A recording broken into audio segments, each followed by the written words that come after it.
Olá pessoal, vamos agora à resolução de exercício da questão número 1 do concurso público da UFRN de 2008. Questão 1. É necessário comprar um estabilizador com a saída de 220 volts, 60 Hz, para ser usado exclusivamente para uma impressora laser.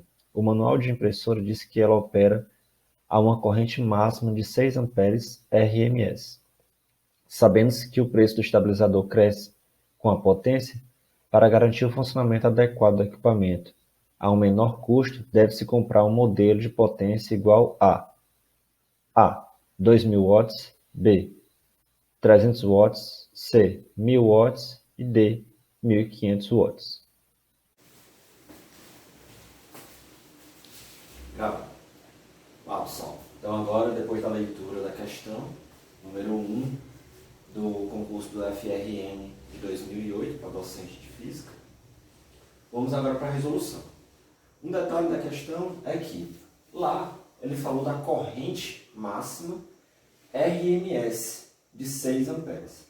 Esse RMS, a gente pode fazer aqui uma revisão dos conteúdos ligados a isso, se refere exatamente root mean square, que é o valor médio, o valor quadrático médio, ou o valor eficaz.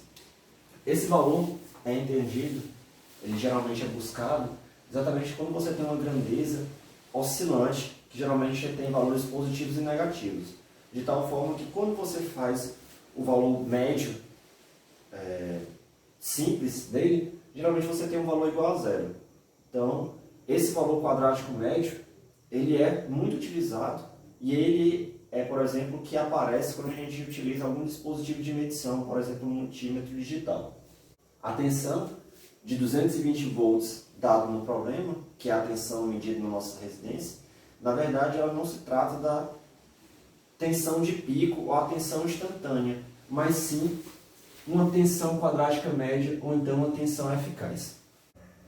A tensão de pico ou a tensão máxima que a nossa rede ela atinge, ela é dada por a relação tal que a tensão quadrática média ou a tensão eficaz é dada como sendo a tensão de pico dividido por raiz de 2. Isso quer dizer que quando a nossa rede elétrica mede uma tensão de 220 volts, quando a gente usa algum dispositivo para poder fazer essa medição, na verdade você tem picos dado como sendo 220 vezes raiz de 2, que dá aproximadamente 320 volts. Então isso daí é só para a gente ter uma noção de que quando a gente está trabalhando com grandezas variáveis, oscilantes, muitas vezes o que se mede não é exatamente a tensão de pico, ou a corrente de pico, ou a potência de pico, mas na verdade a tensão eficaz, a corrente eficaz, ou então a nossa potência eficaz. Vamos agora voltar para o nosso problema, né? Foi dado que no problema a nossa tensão eficaz é de 220 volts, sujeita a uma frequência de 60 Hz, com uma corrente quadrática média de 6 amperes. Por que esse termo dessa frequência de 60 Hz? Essa 60 Hz é simplesmente para poder dizer que a gente está trabalhando com um circuito oscilante. Consequentemente, essas grandezas que foram dadas são as grandezas quadráticas médias, ou as grandezas eficazes. O que se perde no problema é exatamente a nossa potência. No caso, a potência eficaz ou a potência quadrática média. A potência de qualquer dispositivo elétrico, ela pode ser dada simplesmente como sendo a potência, no caso aqui a potência quadrática média, ela vai ser dada como sendo a tensão a que esse dispositivo está submetido vezes a corrente que está passando por esse dispositivo. No nosso problema, nós vamos ter que vamos simplesmente fazer o produto de 220 vezes 6. Isso daí dá um valor de 1320 watts. Essa daqui vai ser a potência quadrática média dada pelo nosso dispositivo. E a partir dessa potência aqui a gente vai ter que definir qual vai ser o estabilizador utilizado.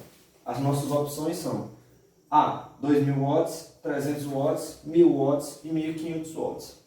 Nesse caso, a gente não tem exatamente o valor obtido na nossa solução, mas o nosso estabilizador é um dispositivo de segurança. Então você vai ter que escolher um dispositivo de segurança tal que ele tenha uma potência maior do que a soma das potências dos dispositivos que estão ligados a ele. Nesse caso aqui, a potência que a gente pode utilizar é um estabilizador de 1500 watts ou um estabilizador de 2000 watts. Só que nosso problema ele quer que a gente seja econômico. Então eu vou buscar um dispositivo, o estabilizador, que consiga suportar a potência do meu equipamento que está ligado a ele, mas que seja o mais econômico possível. Então a nossa resposta vai ser exatamente o nosso item D. Uma coisa que a gente tem que prestar atenção é que quando a gente estava falando de dispositivos de segurança, estabilizador, disjuntor com fonte de tensão, a gente sempre vai ter que, por mais que o meu dispositivo ele ultrapasse um pouco o limite do meu dispositivo de segurança, eu tenho que atualizar esse meu dispositivo de segurança, eu tenho que substituir ele por um mais potente. Isso quer dizer que, se esse nosso produto aqui ele tivesse dado 1001 watts, eu não poderia escolher esse meu dispositivo, meu estabilizador de 1000 watts, porque a potência do meu dispositivo ia ser maior do que a potência do meu aparelho de segurança, no caso do estabilizador. Então eu teria que utilizar mesmo assim o de 1500. Então com isso aqui a gente finaliza. Esse problema é um problema bem simples, mas que a gente pode ser utilizado para poder fazer revisão de alguns outros conteúdos ligados exatamente a potências, correntes e tensões variáveis. Até o próximo exercício, pessoal.